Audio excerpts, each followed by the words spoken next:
Guys ஒரு வழியாக நாங்கள் பதில வந்து சேர்ந்தாச்சு. உங்களுக்கே தெரியும், நான் நேற்று வந்துட்டு 9 மணிக்கு பஸ் எடுத்தாங்க அங்கே இருந்து ஜஃப்னாலேருந்து. இங்கே வந்து சேர 8 மணி ஆயிடுச்சு. அப்படின்னா 11 மணித்தியாலும் ட்ராவல் பண்ணியிருக்கேன். ஆனால் அந்த 11 மணித்தியாலும் நான் அவ்வளோ கஷ்டப்பட்டு ட்ராவல் பண்ணேன்னு சொல்லி எனக்கு மட்டும்தான் தெரியும். ஏன்னா அது சிடிபியில் வந்து அந்த சீட்டில் வந்து இருக்கவும் மேலாது, படுக்கவும் மேலாது.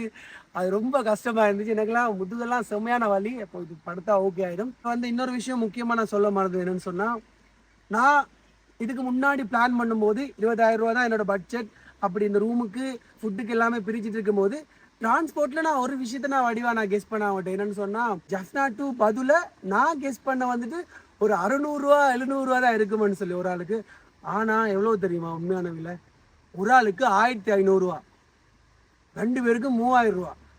அப்போ என்னோட 20,000 3000 போனால் மிச்சம் 17,000 ரூபா. அது ஒரு தண்ணி போத்தல் வேறு வாங்கியிருக்கோம். அப்போ பார்க்க போனால் அது 150 ரூபா. ஸோ டோட்டலாக பார்க்க போனால் 3150 ரூபா, 16,850 ரூபா பேலன்ஸ் இருக்குது. ஓகே, இதில் வந்து நான் எப்படி இதை பேலன்ஸ் பண்ண போகிறேன்னு சொன்னால், 2 நாள் நான் ரூமில் வந்து ஸ்டே பண்ணுறதை ஸ்கிப் பண்ண மாதிரி இருந்தால் நம்ம இது ரெண்டையும் கொஞ்சம் பேலன்ஸ் பண்ணிக்க முடியும். ஸோ அதுதான் நான் இப்போ வந்துட்டு பண்ண போகிறேன். பார்க்கலாம், இன்னும் நாள் இருக்குது தானே. இதுதான் முதலாவது நாள். காய்ஸ் ஃபைனலி ரூமுக்கு வந்தாச்சு. இதுதான் ரூமோட பல்கனின்னு நினைக்கிறேன். இங்கேருந்து பார்த்தா எல்லா வியூவுமே தெரியுது, ரொம்ப நல்லாயிருக்கு. அப்படியே ரூமுக்குள்ளே போனீங்கண்டா ரூமும் ஓகே தான், பெட் நல்லா இருக்குது, எல்லாமே பரவாயில்ல. 2,000 ரூபாய்க்கு வர்த். என்னென்னு பார்த்தீங்கன்னா, நாங்கள் வந்து இறங்கின பஸ் ஸ்டாண்டுக்கும் இந்த ரூமுக்கும் வந்துட்டு 1.5 கிலோமீட்டர் தூரம் இருக்குது, சரியா? இப்போ நாங்கள் என்ன செஞ்சோம்னு சொன்னால், அங்கேருந்து ஆட்டோவில் தான் வரணும். உண்மையாக அவ்வளோ தூரம். அதோட இந்த பேக் வேறு ஒரு 10-15 கிலோ வெயிட் வரும், சரியா? பட் நான் என்ன செஞ்சோம், ஆல்ரெடி வந்துட்டு நாங்கள் பஸ்ஸுக்கு வேறு 3000 ரூபா போச்சு. அப்போ திருப்பவும் நாங்கள் வந்து ஆட்டோக்கு வேறு கொடுத்தோம்னு சொன்னால் இந்த பட்ஜெட்டுக்கு மேலால் போயிடும். ஸோ அதனால் நாங்கள் அங்கேருந்து நடந்து தான் வந்தோம், நானும் தம்பியும். செம்ம டயர்டாக இருக்குது, தோல்பட்டுலாம் பயங்கர வலி. பட் ஓகே, பிரச்சனை இல்லை. இந்த டாஸ்க் கண்டபடி இந்த டாஸ்க்கை முடிச்சு தான் ஆகணும். அந்த 6 நாளும் என்ன கஷ்டப்பட்டாலும் பரவாயில்ல, இதை முடிக்கிறோம், அவ்வளோதான். வந்து படுத்தோம், ஆனால் தூக்கம் வரல. ஏன்னு சொன்னால் இன்னும் சாப்பிடவே இல்லை, பிரேக்ஃபாஸ்ட்டே இன்னும் சாப்பிடல. ஸோ அதனால் ரொம்ப பசிக்குது. வாங்க போயிட்டு பிரேக்ஃபாஸ்ட்டை சாப்பிட்டு வரலாம். இப்போ நாங்கள் பிரேக்ஃபாஸ்ட் எடுக்க வந்திருக்கிறோம். நம்ம அங்கிளோட கடைக்கு தான் வந்திருக்கோம். அவங்க நாங்கள் போன நம்மளாம் கூப்பிட்டு இங்கே வாங்க நல்லாயிருக்கும். இங்கே வந்து பார்த்தீங்கன்னா ரொட்டி இருக்குது, அண்ட் சில்லி பேஸ்ட் இருக்குது. இது நல்ல ஒரு பிரேக்ஃபாஸ்ட் இருக்க போகுது.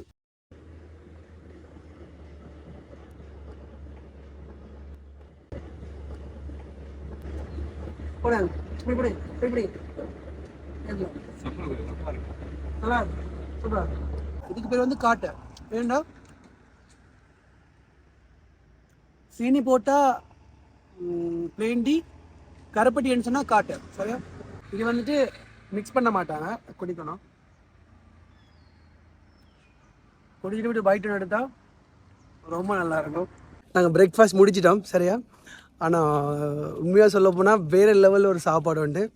ரொட்டியும் பிளேன் டீயும் வந்து அங்கே தந்தவர். அது வந்து ரெண்டு ப்ரைஸ் வந்து 200 ரூபா.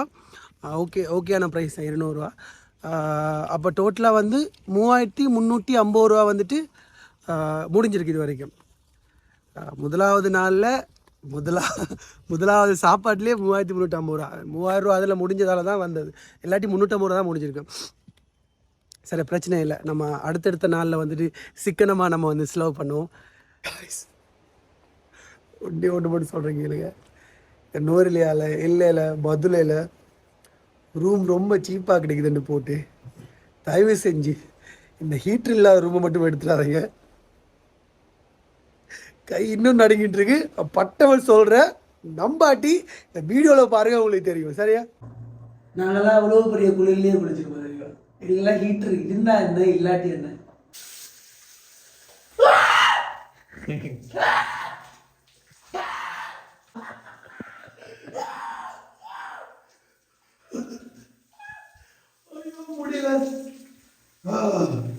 இப்போ நாங்கள் வந்துட்டு லஞ்ச் சாப்பிட வந்து நிற்கிறோம். இந்த ஃபுட் வந்து 300 ரூபா. வெஜிடபிள்ஸ் தான், 4 கறி இருக்கும்.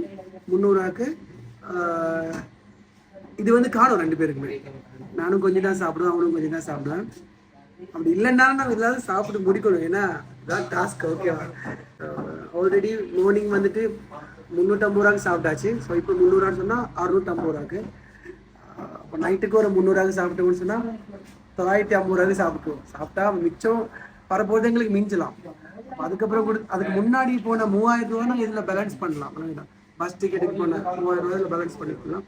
ஸோ அதுக்காக தான் ஓகே நாங்கள் சாப்பிட போகிறோம்.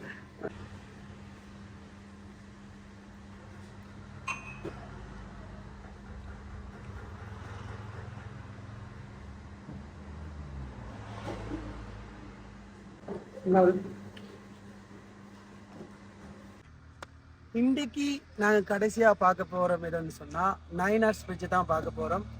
அதுக்கு தான் போயிட்டு இருக்கிறோம். நிறைய பேர் சொன்னாங்க நடந்து போகக்கூடாது, ஏன்னா நடந்து போனால் ரொம்ப தூரமாக இருக்கும், கஷ்டமாக இருக்குன்னு சொல்லி நாங்கள் நடந்து போய்தான் ஆகும். ஸோ அதனால் வந்துட்டு நடந்தே போயிட்டு இருக்கிறோம். கவனமாக சைட்டா. ஓகே, கடைசியாக நாங்கள் வந்துட்டு நைனாஸ் பிரிட்ஜுக்கு வந்தாச்சு. நீங்கள் சொன்னால் நம்ப மாட்டீங்க, 4-5 கிலோமீட்டர் கிட்ட நடந்து தான் வந்தோம். செம்ம டயர்டு டே ஃபுல்லாக, தூங்கவே இல்லை, தூங்க டைம் கிடைக்கவே இல்லை. இப்போ வந்துட்டு நாங்கள் நைனாஸ் பிரிட்ஜை பார்த்துட்டு நடந்து ரூமுக்கு போயிட்டு இருக்கிறோம். ஸோ இன்னையோட இந்த டே 1 vlog வந்துட்டு இந்த பதுரையில் முடியுது. நாளைக்கு டே 2 vlog இன்னொரு இடத்துல நாங்கள் வந்து போடுவோம். அந்த இடம் நாங்கள் இன்னும் டிசைட் பண்ணலாம். மேபி நுவரெலியாக இருக்கலாம், இல்லாட்டி அபுத்தலையாக இருக்கலாம், நாங்கள் டிசைட் பண்ணலை. நாளைக்கு நாங்கள் போடும்போதே சொல்கிறோம். ஓகே, பாய்.